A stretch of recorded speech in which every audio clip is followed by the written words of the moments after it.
లోకంలో ఉన్నవాని కంటే మనలో ఉన్నవాడు. అందుకు ఇప్పుడు ఏం పడొద్దు, గట్టిగా చెప్పాలా, గట్టిగా చెప్పాలా. ఏదైనా ఉండును కాక, తెలవనప్పుడు భయపడ్డా, తెలవనప్పుడు చేసిన సార్, ఇప్పుడు నాకు తెలిసింది నా దేవుడు నా పక్షాన ఉన్నాడు.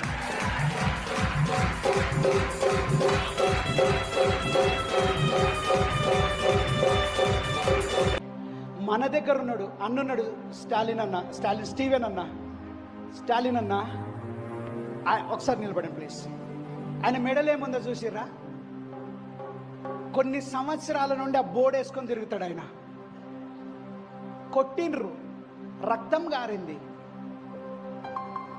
దేవుని కోసం రుచి చూస్తే ప్రాణాలు సైతం లెక్క చేయరు.